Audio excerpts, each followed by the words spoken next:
فاتحہ۔ لا حول ولا قوة الا باللہ العلی العظیم۔ اعوذ باللہ من الشیطان اللعین الرجیم۔ بسم اللہ الرحمن الرحیم۔ الحمد للہ رب العالمین، الصلاة والسلام علی اشرف الانبیاء والمرسلین، خاتم النبیین سیدنا و مولانا ابی القاسم محمد صلی اللہ علی محمد وآل محمد وعلی اہل بیتہ الطیبین الطاہرین المعصومین ولعنۃ اللہ علی اعدائہم اجمعین۔ اما بعد فقد قال مولانا حسین بن علی علیہم السلام: انی لم اخرج اشرا ولا بطرا ولا مفسدا ولا ظالما، انما خرجت لطلب الاصلاح فی امت جدی، اريد ان امر بالمعروف وانهى عن المنکر واسیر بسیرت جدی وابی علی ابن ابی طالب۔ صلوات پڑھتے پر محمد اور آل محمد۔ عشر مجالس کی 8ویں گفتگو ہے اور عشرے کا عنوان رکھا گیا ہے کربلا اور اس کے تقاضے اور ڈیمانڈز کیا ہیں، کربلا ہم سے کیا چاہتی ہے۔ امام علی مقام کے جس فقرے کو سرنامہ سخن قرار دیا ہے، سید الشہداء ارشاد فرما رہے ہیں کہ میں کسی سرکشی اور بغاوت کی خاطر نہیں نکلا ہوں، اور نہ ہی میں زمین پر فساد پھیلانا چاہتا ہوں، اور نہ میرا مقصد یہ ہے کہ کسی کے اوپر ظلم و ستم کیا جائے۔ میں تو نکل اس لیے رہا ہوں تاکہ اپنے نانا کی امت کی اصلاح کر سکوں۔ اريد ان امر بالمعروف، میں امر بالمعروف کرنا چاہتا ہوں، وانہی عن المنکر، سماج و معاشرے سے برائیوں کا خاتمہ کرنا چاہتا ہوں، واسیر بسیرت جدی و ابی، اور چاہتا یہ ہوں کہ اپنے جد حضرت محمد مصطفیٰ صلی اللہ علیہ وآلہ وسلم کی سیرت کو عام کروں، اور ساتھ ساتھ اپنے والد ماجد علی مرتضیٰ صلوات اللہ وسلامہ علیہ کی سیرت کو زندہ کرنا چاہتا ہوں۔ امام حسین علیہ السلام نکل رہے تھے تاکہ نبی گرامی کی سیرت کو زندہ کیا جائے۔ اللہ کے نبی کی سیرت میں سے ایک سیرت رہی ہے کہ وہ غربا کو، فقراء کو، محتاجوں کو، نیاز مند اور ضرورت مندوں کو اپنے اوپر مقدم کرتے تھے، یعنی پہلے دوسروں کی ضرورت کو پورا کرتے تھے، دوسروں کی مشکلات کو پہلے حل کرتے تھے۔ اسی کو دین میں ایثار کہا جاتا ہے۔ تو کربلا کا ہم سے ایک تقاضا اور ایک ڈیمانڈ یہ ہے کہ انسان اپنے اندر ایثار کی صفت کو اختیار کرے۔ اسی لیے آج کی گفتگو کا عنوان رکھا ہے ایثار، ایثار اور فداکاری۔ لہٰذا آج آپ کی خدمت میں عرض کرنا چاہوں گا ایثار کسے کہتے ہیں، اور ایثار کتنی طرح کا ہوتا ہے، اور ایثار کے اثرات کیا ہیں، ایثار کی فضیلتیں کیا ہے، اور آخر میں یہ عرض کرنا چاہوں گا کہ کربلا میں کس طریقے سے ایثار کا عملی نمونہ پیش کیا گیا ہے۔ تو عزیزان محترم، سب سے پہلی بات آپ کی خدمت میں عرض کرنا چاہتا ہوں کہ ایثار انسانی اور اخلاقی صفات میں سے وہ برجستہ صفت ہے جس کی عظمت کو قرآن کریم نے اور معصومین علیہم الصلاۃ والسلام نے بڑے واضح لفظوں میں بیان فرمایا ہے۔ قرآن کا ارشاد ہے وَيُوسِرُونَ عَلَىٰ أَنفُسِهِمْ وَلَوْ كَانَ بِهِمْ خَصَاصَةٌ، کچھ لوگ ایسے ہیں جو دوسروں کو اپنے اوپر ترجیح دیتے ہیں، جو سوچتے ہیں کہ دوسروں کا کام پہلے ہونا چاہیے، ہمارا کام بعد میں ہونا چاہیے، جو دوسروں کی خواہشات کو اپنی خواہشات پر مقدم کرتے ہیں، اپنی خواہشات پر دوسروں کی خواہشات کو ترجیح دیتے ہیں، وَلَوْ كَانَ بِهِمْ خَصَاصَةٌ، ولو یہ کہ ان کو ان چیزوں کی ضرورت ہوتی ہے، مگر ضرورت کے ہوتے ہوئے بھی دوسرے کو اپنے اوپر ترجیح دے دیا کرتے ہیں۔ میں ایک مثال سے اپنی بات کو واضح کر دوں کہ ایثار کسے کہتے ہیں۔ مثال کے طور پر دو برابر کے بھوکے ہوں انسان اور ایک روٹی ہو، تو ایک بھوکا دوسرے بھوکے سے کہتا ہے کہ یہ روٹی تم کھا لو، میں بھوکا رہ جاؤں گا، اسے کہتے ہیں ایثار۔ اسی لیے ایثار کی تعریف یہ ہے کہ کبھی انسان مال میں دوسرے کو مقدم کرتا ہے، یعنی یہ روٹی دے دیا تم کھا لو، یہ مال میں ایثار ہے۔ توجہ کرتے جائیے گا، دوسرے کو اپنے اوپر ترجیح دینا، دوسرے کی خواہشات کو اپنی خواہشات پر مقدم کرنا، اسے ایثار کہا جاتا ہے۔ اسی لیے قرآن کریم نے اہل بیت علیہم السلام کے اس عمل کو کتنا سراہا ہے۔ وہ کیا، جب اہل بیت علیہم السلام کے گھر میں سب نے روزہ رکھا تھا اور ایک سائل آ کر جب اس نے سوال کیا تو پورے گھر نے اپنی روٹی دے دی، یعنی خود بھوکے رہ گئے، سائل کو کھلا دیا کہ مانگنے والے کا پیٹ بھر جائے اور خود انسان بھوکا رہ جائے، اسے کہتے ہیں ایثار۔ اسی لیے قرآن کریم کی آیت اتری وَيُطْعِمُونَ الطَّعَامَ عَلَىٰ حُبِّهِ مِسْكِينًا وَيَتِيمًا وَأَسِيرًا، یہ لوگ تو وہ ہیں جو کھانے کو کھلا دیتے ہیں راہ خدا میں، مسکین کو، یتیم کو، اسیر کو، اور ایسے کہتے ہیں انما نطعمکم لوجہ اللہ لا نرید منکم جزاء ولا شکورا، ہم تو صرف اور صرف اللہ کے لیے کھلاتے ہیں، نہ تم سے بدلہ چاہتے ہیں اور نہ ہی تم سے شکریہ کی توقع رکھتے ہیں۔ بس اس کا مطلب کیا ہوا کہ اگر کوئی انسان ضرورت مند ہے، میں بھی ضرورت مند ہوں، دوسرا انسان بھی ضرورت مند ہے، مگر میں اپنے اوپر اسے ترجیح دے دوں، اس کی مشکل کو حل کر دوں، اس کی پریشانی کو آسان کر دوں اور میں مشکل میں رہ جاؤں، اسے کہا جاتا ہے ایثار۔ اب یہ ایثار تین طرح کا ہوتا ہے۔ ایثار کبھی مالی ہے، ایثار کبھی جانی ہے، اور ایثار کبھی دعا میں پایا جاتا ہے۔ ایثار مالی کی یہ مثال دی ہے سورہ دہر، کس ایثار کے اوپر اترا؟ اپنا کھانا غریب کو، مسکین کو، اسیر کو اور یتیم کو دے دیا، یہ کون سا ایثار ہے؟ یعنی اپنا مال دوسرے کو دے دے تاکہ دوسرے کی مشکل حل ہو سکے، اسے کہتے ہیں ایثار مالی۔ اب دوسرا ایثار ہے ایثار جانی، یعنی اپنی جان کو خطرے میں ڈال کر دوسرے کی جان بچا لینا، اس ایثار کو ایثار جانی کہا جاتا ہے۔ اگر تاریخ میں اس کی مثال آپ کی خدمت میں عرض کروں تو آپ انصاف سے بتائیے، شب ہجرت نبی گرامی حضرت محمد مصطفیٰ صلی اللہ علیہ وآلہ وسلم کے بستر پر مولائے کائنات کا سونا کیوں سوئے تھے؟ تاکہ اگر جان جائے تو میری جان چلی جائے مگر اللہ کے نبی کی جان بچ جائے، اس ایثار کو کہا جاتا ہے ایثار جانی، یعنی اپنی جان کو خطرے میں ڈالا جا رہا ہے تاکہ نبی گرامی کی جان بچ جائے۔ یہی تو میرے مولا سے جب نبی گرامی نے کہا تھا اے علی آپ میرے بستر پر سو جائیں، تو اللہ کے نبی سے مولائے کائنات نے یہی تو پوچھا تھا کیا میرے سو جانے سے آپ کی جان بچ جائے گی؟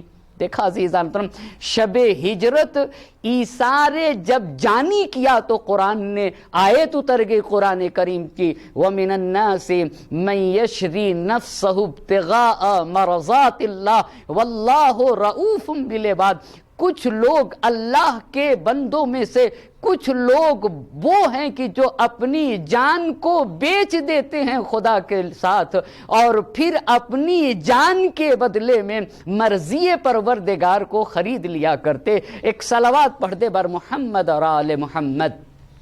بس ایک ہوا ایثار مالی، میں اور دوسرا دونوں کو پیسے کی ضرورت ہے، مگر میرے پاس 50 روپیہ ہے، مثال کے طور پر کسی ایک ہی کی ضرورت اس کے ذریعے سے پوری ہو سکتی ہے۔ میں کہوں گا کہ بھئی یہ تم 50 روپے لے لو، میں بعد میں اپنا کام کسی طرح سے چلا لوں گا، لیکن ابھی تمہاری ضرورت پوری ہونا چاہیے۔ اسے ایثار مالی کہتے ہیں۔ ایثار جانی، اپنی جان کو خطرے میں ڈال کر دوسرے کی جان کو بچا لینا۔ دیکھا ہوگا بہت سارے لوگ میں یہ صفت پائی جاتی ہے۔ مثال کے طور پر کسی انسان کے گھر میں آگ لگ جائے اور دیکھے کہ وہ گھر جل رہا، اتنے میں ایک انسان باہر سے دیکھ رہا ہے کہ اس میں بیوی بچے ہیں، اپنے کو جلتی ہوئی آگ کے درمیان ڈال دیتا ہے تاکہ کسی کے بیوی بچے کو بچا لے۔ یہ کون سا ایثار ہے؟ یہ ایثار جانی ہے۔ ایک تیسرا ایثار ہے ایثار در دعا۔ بس ایک ایثار مالی ہوا، دوسرا ایثار جانی ہوا، اور ایک تیسرا ایثار ہے۔ وہ کون سا ایثار ہے؟ ایثار در دعا۔ یعنی انسان جب دعا کرتا ہے نا تو قبل اس کے کہ اپنے لیے دعا کرے، پہلے اپنے پڑوسیوں کے لیے، اپنے دوست و احباب کے لیے، اپنے رشتہ داروں کے لیے، یعنی پہلے دوسروں کے لیے دعا کرتا ہے، پھر اپنے لیے دعا کرتا ہے۔ یہ ہوا ایثار در دعا۔ شہزادی کونین حضرت فاطمہ الزہرا سلام اللہ علیہا رات بھر مصلی عبادت پر بیٹھ کر دعا کرتی تھی، اور پوری رات پڑوسیوں کے لیے دعا کرتی تھی۔ تو تبھی تو امام حسن علیہ السلام نے یا آپ کے کسی فرزند نے آپ سے پوچھا کہ مادر گرامی آپ دوسروں کے لیے دعا کرتی ہیں، تو شہزادی کونین نے یہی تو بتایا تھا، الجار ثم الدار، پہلے پڑوسی کے لیے دعا ہونا چاہیے، پھر اپنے لیے دعا ہونا چاہیے۔ یعنی یہ بتایا ہے اہل بیت علیہم الصلاۃ والسلام نے، دیکھو اپنے ذات سے زیادہ دوسرے کا خیال کرنا چاہیے، اپنے بارے میں دعا کرنے سے پہلے دوسرے کے بارے میں دعا کرے۔ ایک ایک بات پہ توجہ کریے گا، یاد رکھ لیجئے، جو انسان ایثار در دعا نہیں کر سکتا وہ نہ ایثار مالی کر سکے گا، نہ ہی ایثار جانی کر سکے گا۔ یعنی جو انسان دعا میں اپنے اوپر دوسرے کو مقدم نہ کر سکے، یعنی جو پہلے دعا دوسرے کے بارے میں دعا نہ کر سکے، وہ انسان نہ ایثار مالی کر سکتا ہے اور نہ ہی ایثار جانی کر سکے گا۔ ایک صلوات پڑھ دے بر محمد اور آل محمد۔ بس یہ 3 طرح کے ایثار آپ کی خدمت میں عرض کیے۔ پہلا ایثار مالی ہوا، دوسرا ایثار جانی، اور تیسرا ایثار در دعا۔ اب توجہ کرتے جائیے گا، اس ایثار کے مقام و منزلت کیا ہے، اس کے لیے ایک روایت عرض کروں، اور پھر ایثار کے اثرات اور فوائد زندگی میں کیا ہے اسے آپ کی خدمت میں عرض کروں گا۔ ہم بھی ضرورت مند ہیں، لیکن دوسرا انسان بھی ضرورت مند ہے۔ اگر میں نے اپنی ضرورت کو نظر انداز کرتے ہوئے دوسرے انسان کی ضرورت کو پورا کر دیا تو دین میں اس کا مقام کیا ہے؟ جناب موسیٰ علیہ السلام ہیں، اولو العزم پیغمبر ہیں، اور پیغمبر ہونے کے اعتبار سے جناب موسیٰ علیہ السلام کو پتا ہے کہ ہمارے نبی حضرت محمد مصطفیٰ صلی اللہ علیہ وآلہ وسلم سارے انبیاء سے افضل ہیں۔ تو بارگاہ رب العزت میں جا کر جناب موسیٰ علیہ السلام نے اللہ سبحانہ تعالیٰ سے یہ دعا کی، یا رب ارنی درجات محمد و امتہ، اے میرے اللہ تو نے اپنے حبیب کو پوری امت پر سارے انبیاء سے افضل بنایا ہے، تو مجھے اپنے حبیب کے مقام کو، منزلت کو، درجات کو دکھا دے۔ پوچھا تھا جناب موسیٰ علیہ السلام نے کہ تیرے حبیب کے تیرے بارگاہ میں جو مقام و منزلت ہے نا، اپنے نبی کے مقام و منزلت کو دکھا دے۔ تو آواز قدرت آئی، انکا لن تطیق ذالک، اے موسیٰ تم میرے نبی کے مقام اور منزلت اور سارے درجات کو نہیں دیکھ سکتے، تمہارے اندر اتنی کیپیسٹی نہیں پائی جاتی ہے کہ میرے حبیب کے مقام و درجات و منزلت کو دیکھ دو، لیکن اریکا منزلتا من منازلہ عظیمتا جلیلہ، میں تم کو اپنے حبیب حضرت محمد مصطفیٰ صلی اللہ علیہ وآلہ وسلم کے ایک منزلت کو، ایک مقام کو اور ایک درجے کو تمہارے لیے دکھا سکتا ہوں، جس درجے کی بنیاد پر، جس فضیلت کی بنیاد پر میں نے اپنے نبی کو سارے لوگوں سے افضل قرار دیا ہے، وہ فضیلت تمہیں دکھا سکتا ہوں کہ جس فضیلت کی بنیاد پر فضلتہ بہا علیک وعلی جمیع خلقی، میں اپنے نبی کے اس درجے کو دکھا سکتا ہوں، اس فضیلت کو دکھا سکتا ہوں، اس مرتبے کو دکھا سکتا ہوں، اس خصوصیت کو دکھا سکتا ہوں جس کی بنیاد کے اوپر میں نے اپنے نبی کو تم پر بھی برتری دی ہے اور ساری مخلوقات سے افضل بنایا ہے۔ اتنا جب اللہ نے جناب موسیٰ علیہ السلام سے کہا تو روایت کہتی ہے فَكُشِفَ لَهُ عَن مَلَكُوتِ السَّمَاوَاتِ، تو جناب موسیٰ علیہ السلام کے نظروں کے سامنے سے پردے ہٹ گئے اور جب جناب نبی گرامی کے مقام و منزلت کو دیکھا تو روایت کہتی ہے قادت تتلف نفسها، قریب تھا کہ موسیٰ کی روح ان کے جسم سے نکل جائے، اس لیے کہ وہ مقام اتنا نورانی تھا اور وہ مقام اور منزلت وہ تھی کہ اللہ کے نبی اپنے پروردگار سے قریب ہونے کے نتیجے میں اتنے نورانی دکھ رہے تھے کہ قریب تھا کہ جناب موسیٰ علیہ السلام کی روح ان کے جسم سے پرواز کر جائے۔ تو ایک مرتبہ جناب موسیٰ علیہ السلام نے اللہ سبحانہ تعالیٰ سے پوچھا اے میرے اللہ بماذا بلغتہ الی ہذہ الکرامہ، آخر تمہارے نبی میں، تیرے حبیب میں کون سی صفت پائی جاتی تھی جس صفت کی بنیاد پر تو نے اپنے حبیب کو یہ مقام و یہ درجہ عطا فرمایا؟ تو آواز آئی بخلق اختصصت بہ منہم، صرف ایک صفت تھی جس ایک صفت کے ہونے کی بنیاد پر میں نے حبیب کو یہ مرتبہ دیا، وَهُوَ الْإِيثَارُ، اور میرے نبی کے ہاں وہ جذبہ ایثار تھا، میرا نبی ایثار کرتا تھا، خود بھوکا رہ جاتا تھا، دوسرے کو کھانا کھلا دیتا تھا، دوسرے کی ضرورت کو پورا کر دیتا تھا، دوسرے خود مشکل میں گرفتار رہتا تھا مگر دوسرے کی مشکلات کو حل کر دیتا تھا، یعنی دوسرے کو اپنے اوپر مقدم کرتے تھے، وہ ایثار۔ اور اس کے بعد اللہ نے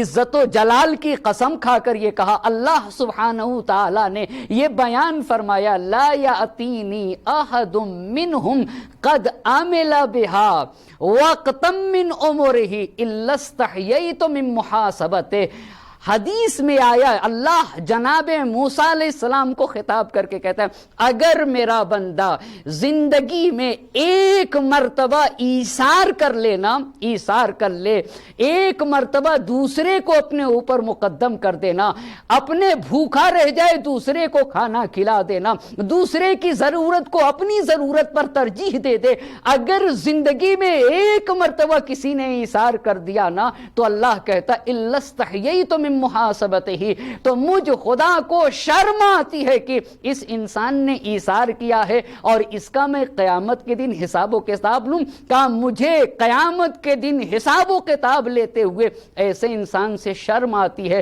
وَبَوَّأْتُهُ جَنَّتِي حَيْثُ يَشَاءُ، اور اگر کوئی انسان زندگی میں ایثار کرتا ہے نا تو اللہ کا وعدہ یہ ہے کہ اسے جنت میں وہاں رکھوں گا جہاں وہ چاہے گا۔ ایک صلوات پڑھ دے بر محمد اور آل محمد۔ دیکھا عزیزان محترم، یہ فضیلت ہے۔ خوب ایثار کے اثرات کیا ہیں؟ پہلا اثر اگر انسان ایثار کرتا ہے، چاہے وہ ایثار مالی کر دے، چاہے وہ ایثار جانی کر دے، چاہے وہ ایثار در دعا کرے، اگر کوئی انسان ایثار کرتا ہے نا تو اس کی پہلی خاصیت یہ ہے کہ وہ جنت میں نبی کا ہم نشین ہوگا۔ اسی لیے امام حسن علیہ السلام بیان کر رہے تھے کہ جو انسان جنت میں نبی گرامی کا ہم نشین ہوگا اس کے کیا صفات ہوں گے۔ تو میرے دوسرے امام حسن علیہ السلام نے 3 صفت بیان کی ہیں جو جنت میں نبی کا ہم نشین ہوگا۔ پہلی صفت یہ ہے کہ یوقرون الکبیرہ، وہ انسان جنت میں نبی کے ساتھ رہے گا جو بزرگوں کا احترام کرتا ہوگا۔ توجہ کرنے کی ضرورت ہے، بزرگ ہونے کے اعتبار سے سماج اور معاشرے میں محترم ہے عزیزان محترم کا جو لوگ بزرگوں کا احترام کرتے ہیں نا وہ کل جنت میں نبی گرامی کے ساتھ ہوں گے۔ یہ پہلی چیز۔ وَيَرْحَمُونَ الصَّغِيرَ، اور دوسرے وہ لوگ جو بچوں پر رحم کرتے ہیں، جو بچوں کا خیال رکھتے ہیں نا، جو اپنے سے چھوٹے کا بھی خیال رکھے، وہ بھی انسان جو اپنے سے چھوٹوں کا خیال رکھتا ہے کل وہ بھی بہشت میں نبی گرامی کے ساتھ ہوگا۔ پس جو لوگ بڑوں کا احترام کرتے ہیں وہ نبی کے ساتھ ہوں گے، جو لوگ چھوٹوں پر رحم کرتے ہیں، چھوٹوں سے شفقت کرتے ہیں، چھوٹوں سے محبت کرتے ہیں، وہ بھی نبی کے ساتھ ہوں گے۔ اور تیسری صفت میرے امام نے بتائی کہ وَيُوسِرُونَ ذَا الْحَاجَةِ، تیسرا گروہ عظیم عزیزان محترم، جو لوگ زندگی میں ایثار کرتے ہیں، جو کسی ضرورت مند انسان کو، جو کسی نیاز مند انسان کو، جو کسی محتاج انسان کو اپنے اوپر مقدم کر دے، یعنی خود مشکل میں رہ جائے مگر کسی مشکل میں گرفتار انسان کی مشکل کو دور کر دے۔ ایک صلوات پڑھ دے بر محمد اور آل محمد۔ بس یہ ایثار کا پہلا فائدہ ہوا عزیزان محترم کہ کل جنت میں انسان نبی گرامی کے ساتھ ہوگا۔ دوسرا فائدہ یہ، سوال یہ ہے کہ کس انسان کو کامیاب کہا جائے گا؟ یقیناً کامیاب انسان وہی انسان ہوگا جو کل قیامت میں، جو کل آخرت میں اللہ اور رسول کے نزدیک سرخ روح ہو جائے، جو ان کے سامنے منہ دکھا سکے، جو اللہ اور رسول کے نزدیک آبرومند ہو۔ پس پہلا اثر ایثار کا یہ ہوگا کہ نبی کا جانشین ہوگا، اور ایثار کا دوسرا اثر یہ ہے نا کہ انسان کامیاب اور آخرت میں فلاح یافتہ ہوگا، یعنی آخرت میں وہ انسان کامیاب، دنیا میں بھی کامیاب کہا جائے گا، آخرت میں بھی کامیاب کہا جائے گا۔ اسی لیے قرآن نے کہا وَمَن يُوقَ شُحَّ نَفْسِهِ فَأُولَٰئِكَ هُمُ الْمُفْلِحُونَ، جو لوگ ایثار کرتے ہیں، جو لوگ مال میں، خواہشات میں دوسروں کو اپنے اوپر مقدم کرتے ہیں نا، یہی لوگ کامیاب ہیں۔ دیکھا، پس کامیاب انسان کی پہچان یہ ہے کہ وہ ایثار کرتا ہے۔ یہ 2 فائدہ۔ تیسرا فائدہ یہ ہے نا، جو انسان ایثار کرتا ہے نا، ایثار کوئی آسان چیز نہیں ہے عزیزان محترم۔ ایثار، میں بھی بھوکا ہوں اور میرا ساتھ رہنے والا انسان بھی بھوکا ہے اور صرف اتنا کھانا ہے کہ کوئی ایک ہی کھا سکتا ہے، تو وہ انسان جو کہے کہ بھئی میں نہیں کھاتا ہوں تم کھا لو، تو جو یہ کہتا ہے وہی تو ایثار کر رہا ہے۔ ایثار کی تیسرا اثر اور تیسرا فائدہ یہ ہے کہ انسان اخلاقی کمالات تک پہنچ ہی نہیں سکتا ہے جب تک کہ ایثار نہ کرے گا۔ کیوں؟ اس لیے کہ ایثار جو انسان کرتا ہے نا، اس کا مطلب یہ ہے کہ وہ بہت پست چیزوں سے آگے نکل چکا ہے۔ مثال کے طور پر ایثار کرنے والا انسان، یعنی وہ ایثار کر کے بتاتا ہے کہ وہ بخیل اور کنجوس نہیں ہے، ایثار کرنے والا انسان بتاتا ہے کہ وہ لالچی نہیں ہے، ایثار کرنے والا انسان ایثار کر کے بتاتا ہے نا کہ وہ اس مال سے بہت زیادہ اس کو لگاؤ نہیں ہے، اسی لیے تو آسانی سے ایثار کر دیتا ہے۔ اور یاد رکھیے گا، سخاوت سے اوپر کا مرحلہ ہے ایثار۔ جو انسان ایثار کرتا ہے نا، وہ اپنے ایثار سے یہ بتاتا ہے کہ میں سخی ہوں، مجھے راہ خدا میں خرچ کرنا آتا ہے، میں دوسروں کے ساتھ نیکی کرنا چاہتا ہوں، یعنی اخلاقی چاہے سخاوت ہو، اور ایثار کر کے یہ بھی بتاتا ہے کہ میری گردن پہ کسی دوسرے کا حق نہیں ہے، پس حقوق کی ادائیگی سے بری ہے، سخاوت سے آگے کا مرحلہ ہے،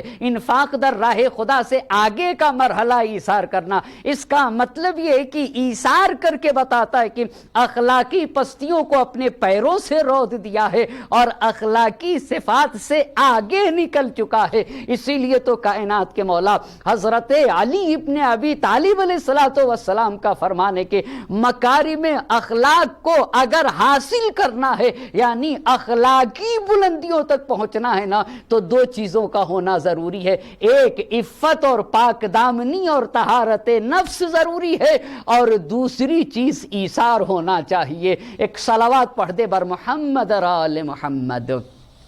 پس دیکھا ایثار کا پہلا فائدہ نبی کا ہم نشین ہوگا، ایثار کا دوسرا فائدہ کہ کامیابی اس کے قدم چومے گی، ایثار کا تیسرا فائدہ یہ ہوا کہ اخلاقی کمالات تک بغیر ایثار کے انسان پہنچ ہی نہیں سکتا ہے، اور ایثار کا چوتھا فائدہ یہ ہے کہ انسان ایثار کر کے خود اپنی تعمیر کرتا ہے۔ عزیزان محترم، ایثار کے ذریعے سے انسان اپنے کو بناتا ہے۔ اسی لیے قرآن میں یہ آیا ہے کہ جو انسان نیکی کرتا ہے نا، اس کا فائدہ خود اسی کو پہنچتا ہے۔ ایک صلوات پڑھ دے بر محمد اور آل محمد۔ بس آپ کی خدمت میں ایثار کسے کہتے ہیں، ایثار کتنی طرح کا ہوتا ہے، ایثار کی فضیلت کیا ہے، ایثار کے اثرات کیا ہیں، اتنی باتیں۔ ایک اور اثر بتاؤں ایثار کا، دیکھیے گا دینے والا انسان جو ہے نا سردار ہوگا۔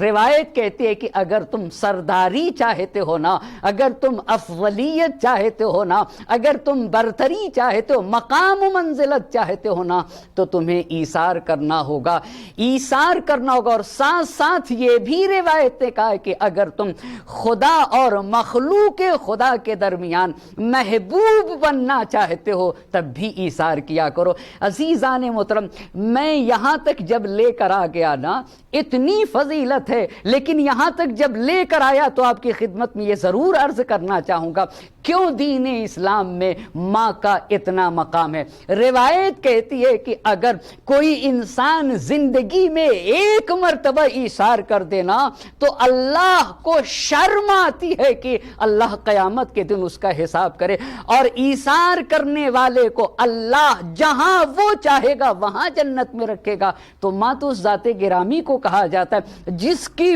پوری زندگی ایثار ہے۔ یہی تو میرے چوتھے امام نے جب ماں کے ایثار کو بتایا ہے، اسے غور کریے گا، اسے غور سے سننے کی ضرورت ہے۔ میرے چوتھے امام نے یہ بیان فرمایا، فحق امک ان تعلم انہا حملت کا حیث لا یحمل احد احدا۔ اے انسان، تو یہ جان تو تیری ماں نے تجھے کہاں رکھا ہے، وہاں رکھا ہے جہاں کوئی بھی انسان کسی ایک کو بھی نہیں رکھتا ہے۔ وَأَطْعَمَتْكَ مِنْ ثَمَرَةِ قَلْبِهَا مَا لَا يُطْعِمُ أَحَدٌ أَحَدًا۔ یہ بھی غور کیا کر کہ تیری ماں نے تجھے کھلایا کیا ہے، سونے خونے جگر کھلایا ہے، دنیا کا کوئی بھی انسان کسی کو وہ نہیں کھلا سکتا۔ وَوَقَتْكَ بِسَمْعِهَا وَبَصَرِهَا وَيَدِهَا وَشَعْرِهَا وَجَمِيعِ جَوَارِحِهَا مُسْتَبْشِرَةً بِذَلِكَ، اور تیری ماں نے اپنے مکمل وجود سے تیری حفاظت کی ہے، یعنی خوشی خوشی سختیوں کو برداشت کیا ہے۔ کیوں؟ صرف تیرے لیے۔ اس کے بعد ذرا ماں کے ایثار پہ توجہ کریے گا۔ میرے امام نے کہا، اور جب تم اپنی ماں کے شکم سے باہر آئے تو پھر امام کہتے ہیں فرضیت ان تشبع و تجوع ہیا، تمہاری ماں خود بھوکی رہی مگر تمہیں کھانا کھلا دیا۔ اسی کو تو ایثار کہتے ہیں کہ میرے بیٹے کا پیٹ بھر جائے میں بھوکی رہ جاؤں۔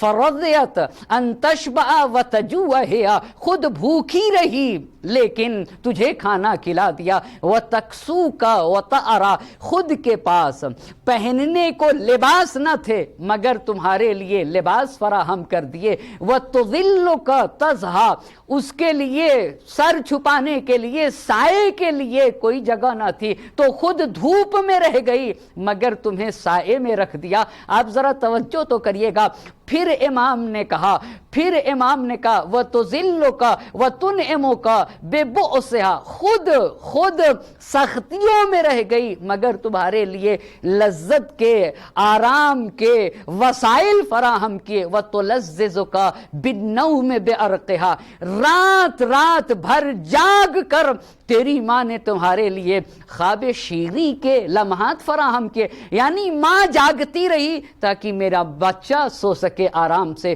سکون سے سو سکے۔ پھر امام نے کہا کان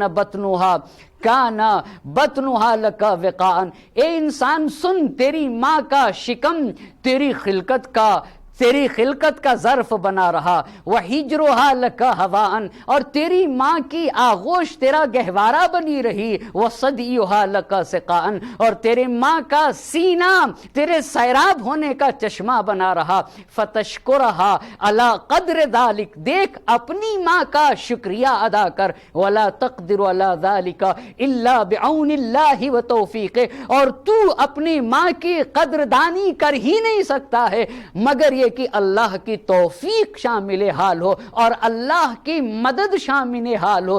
دیکھا عزیزان کرام کیسا ایثار کرتی ہے ماں، کتنا ایثار کرتی ہے ماں۔ اسی لیے تو نبی گرامی حضرت محمد مصطفیٰ صلی اللہ علیہ وآلہ وسلم نے یہ فرمایا تھا الجنت تحت اقدام الامہات، جنت ماں کے پیروں کے تلے ہے۔ ایک صلوات پڑھ دے بر محمد اور آل محمد۔ جب اتنی بات آپ کے اذہان عالیہ تک پہنچا سکا تو اب کربلا میں ایثار کے نمونے کیا ملتے ہیں؟ آئیے عزیزان محترم میں عرض کروں، تاریخ بشریت میں جو ایثار کا عملی نمونہ حضرت ابی الفضل العباس علیہ السلام نے پیش کیا ہے نا، ایسا عملی نمونہ مشکل ہے عزیزان محترم۔ ہمارے چوتھے امام ہیں اور جناب حضرت ابو الفضل العباس علیہ السلام کے ایک بیٹے ہیں جن کا نام ہے عبید اللہ ابن عباس ابن علی ابن ابی طالب، یعنی جناب حضرت ابی الفضل العباس علیہ السلام کے ایک بیٹے ہیں، ان کا نام ہے عبید اللہ۔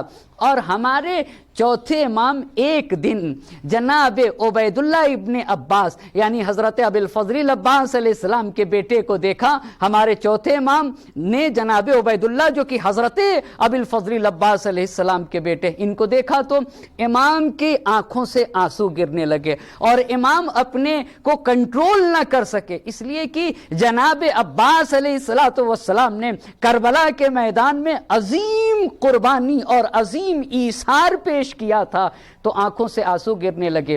تو پھر جناب عباس علیہ السلام کے بیٹے جناب عبید اللہ ابن عباس کو خطاب کر کے کہا کہ اے عبید اللہ، تاریخ میں روز احد سے سخت کوئی دن نبی گرامی کے لیے نہ گزرا۔ کہتے ہیں کہ نبی گرامی کے لیے سب سے سخت دن احد کا دن تھا۔ وہ کیوں؟ کہا اس لیے کہ اس دن نبی گرامی کے چچا شیر خدا اور شیر رسول خدا جناب حمزہ شہید کیے گئے، لہٰذا احد کا دن اللہ کے نبی کے لیے بہت سخت دن تھا۔ اس کے بعد میرے چوتھے امام نے جناب عبید اللہ ابن عباس ابن علی سے یہ فرمایا، دوسرا دن جو اللہ کے نبی کے لیے سخت تھا وہ غزوہ موتا میں جناب جعفر طیار کی شہادت، وہ اللہ کے نبی کے لیے بہت سخت تھا۔ جعفر طیار کون ہیں؟ جو جناب ابو طالب علیہ السلام کے بیٹے ہیں اور مولائے کائنات حضرت علی ابن ابی طالب علیہ السلام کے بھائی ہوئے۔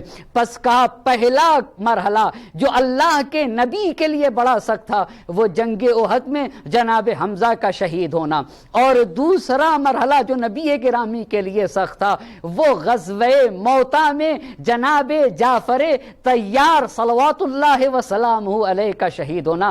اور کہا تیسرا موقع جو اللہ کے نبی کے لیے بہت سخت تھا وہ کربلا میں عاشور کا دن تھا، جب 30,000 کی فوج نے میرے بابا سید الشہداء حضرت ابا عبداللہ الحسین علیہ السلام کو گھیر لیا تھا، اور وہ بھی 30,000 کی فوج، وہ بھی وہ لوگ تھے جو اپنے آپ کو نبی گرامی کا امتی کہتے تھے، انہیں گھیر لیا گیا تھا چاروں طرف سے، اور گھیرنے کے بعد سید الشہداء کو شہید کر دیا گیا۔ تو یہ تیسرا مرحلہ نبی گرامی کے لیے بہت سخت تھا، لیکن اتنی بات کہنے کے بعد اس کے بعد جناب عبید اللہ ابن عباس ابن علی ابن ابی طالب علیہ السلام سے کہتے ہیں کہ رحم اللہ العباس، لیکن اللہ میرے چچا جناب عباس پر رحمتوں کی بارش نازل کرے۔ بہت توجہ کریے گا، کیوں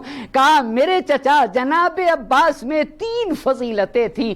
لقد آثرا، پہلی فضیلت یہ تھی کہ کربلا کے میدان میں جناب عباس علیہ السلام نے ایثار کیا ہے۔ اب یہیں کے رک کر توجہ کریے گا عزیزان محترم، کربلا میں جناب عباس علیہ السلام نے کتنا عظیم ایثار کیا ہے، جسے امام سجاد علیہ السلام ایسے فرما رہے ہیں کہ اللہ میرے چچا جناب عباس پہ رحمتوں کی بارش نازل کرے، اس لیے کہ میرے چچا عباس کے ہاں 3 صفتیں پائی جاتی تھی۔ پہلی صفت لقد آثرا، میرے چچا نے کربلا میں ایثار کیا ہے۔ عزیزان محترم، کربلا میں جناب عباس علیہ السلام کے ایثار کو پیش کرنے سے پہلے تاریخ اسلام میں ایثار کی ایک مثال آپ کی خدمت میں پیش کرتا ہوں۔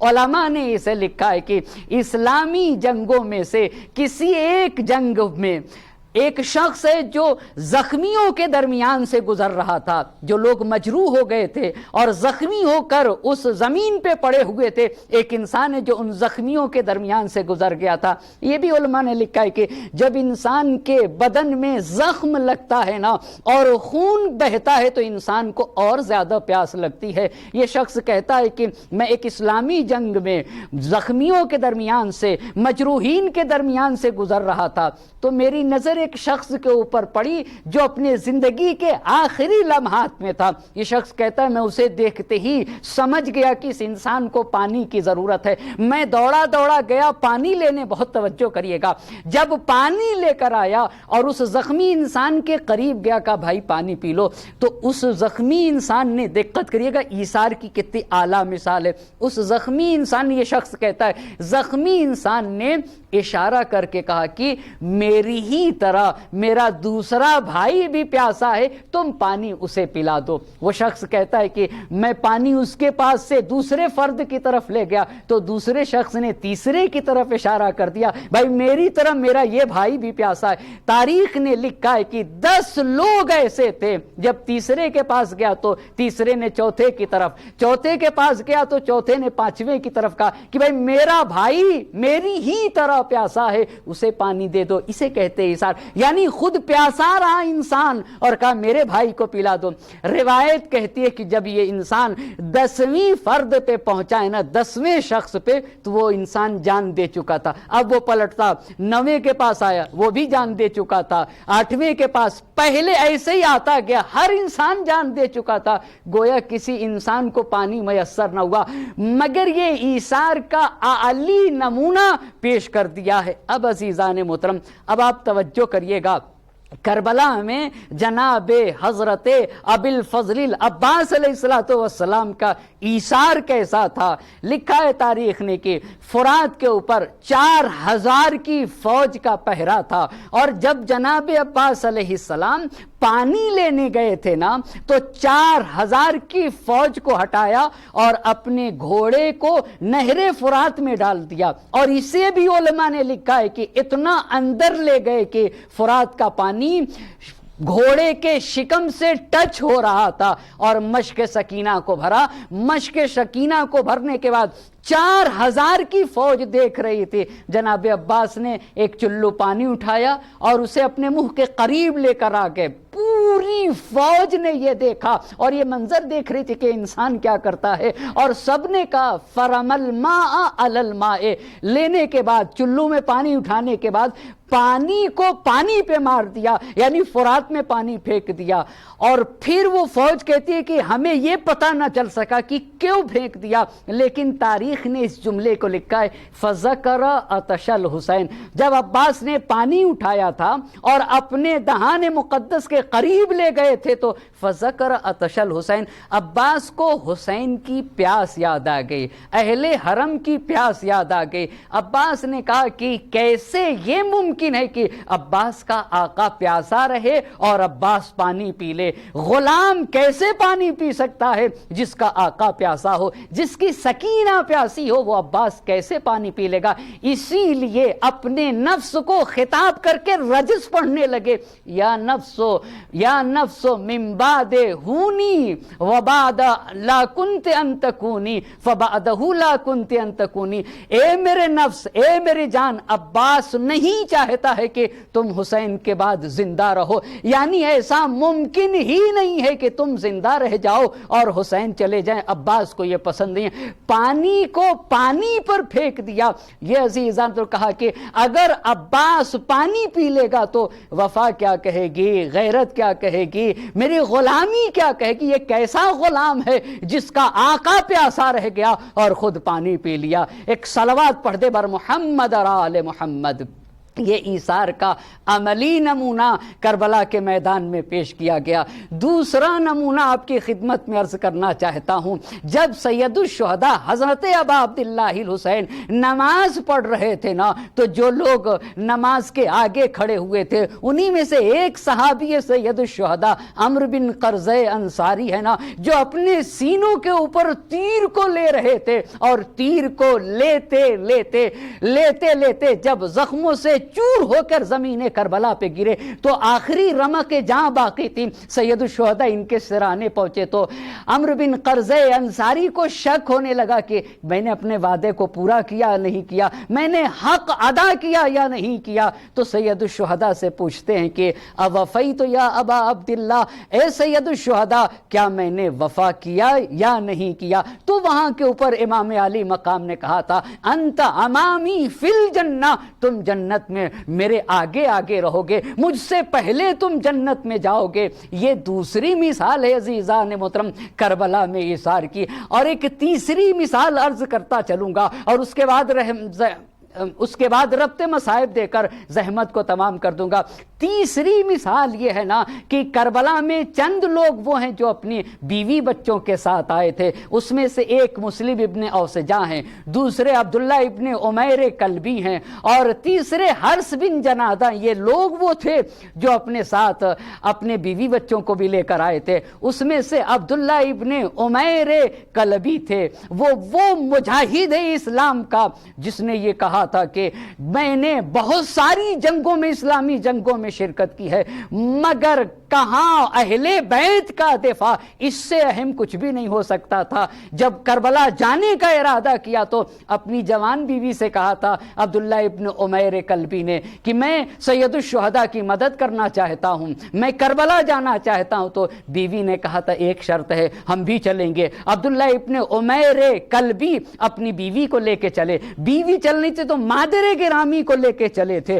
اور کربلا میں جب عبداللہ ابن عمیر کلبی جنگ کرنے کے لیے گئے نا، اب وقت نہیں کہ میں پورے بات کو آپ کے خدمت میں عرض کرتا چلوں، جنگ کرنے کے لیے گئے تو ان کے ہاتھ کی انگلیاں کٹ گئی تھیں۔ آئے امام حسین علیہ السلام کی خدمت میں، سید الشہداء سے کہا کہ کیا میں نے اپنی ذمہ داری کو پورا کیا؟ تو سنیں گے ایک فداکار ماں، ایک ایثار کرنے والی ماں کیا کہتی ہے کہ عبداللہ ابن عمیر کلبی میں تم سے راضی نہیں ہوں، جب تک کہ راہ خدا میں اپنی قربانی کا نذرانہ پیش کر نہ لوگے اس وقت تک میں تم سے راضی نہیں ہو سکتی ہوں۔ پھر گئے جنگ کرنے کے لیے، شہید ہوئے تو دشمنوں میں سے کسی ایک نے آپ کے سر کو جدا کر کے ماں کی طرف پھینکا ہے نا، تو ماں نے اپنے بیٹے کے سر کو لے لیا ہے، اس کو بوسہ دیا، اپنے سینے سے لگایا اور کہا اب تیری ماں تم سے راضی ہو گئی۔ اور سینے سے لگانے کے بعد، پیار کرنے کے بعد عبداللہ ابن عمیر کلبی کے سر کو دشمن کی طرف پھینک کر کے بتا دیا